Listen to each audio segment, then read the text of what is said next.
Здравствуйте, Динара. Да, в Таджикистане сотрудники Госкомитета национальной безопасности страны теперь могут входить в дома граждан без их согласия и решения суда.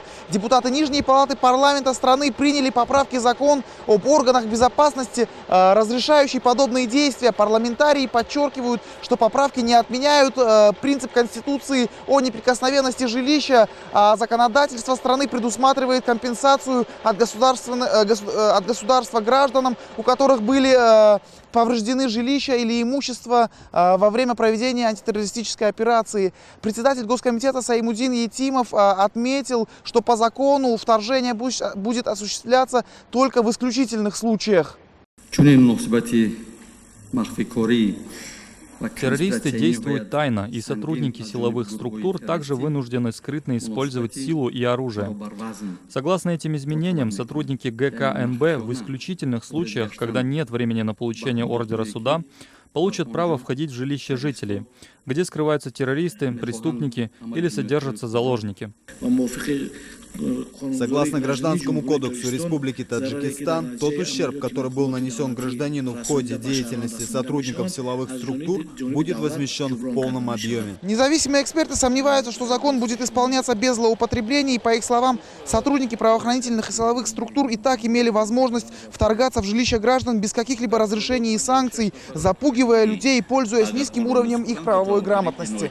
Теперь, с учетом сущности этих изменений, вот таких возможностей у них будет больше, и это беспокоит нас, поскольку результаты реализации этой нормы правоприменительные структуры могут злоупотреблять своими полномочиями и ставит под жесткий контроль неудобных и неугодных активистов гражданского общества и тех, которые мыслят по-иному и имеют свою альтернативную суждение и гражданскую позицию как по внутренним, так и внешней политике Таджикистана. Независимые эксперты говорят, что на основании закона об оперативной разыскной деятельности правоохранительные органы могут получить санкцию на досмотр жилища в оперативном порядке, и для этого нет необходимости принимать дополнительные законы.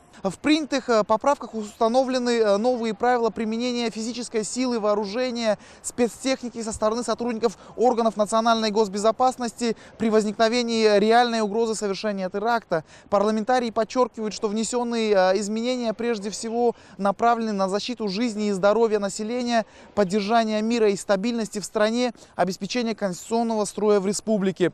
Динара.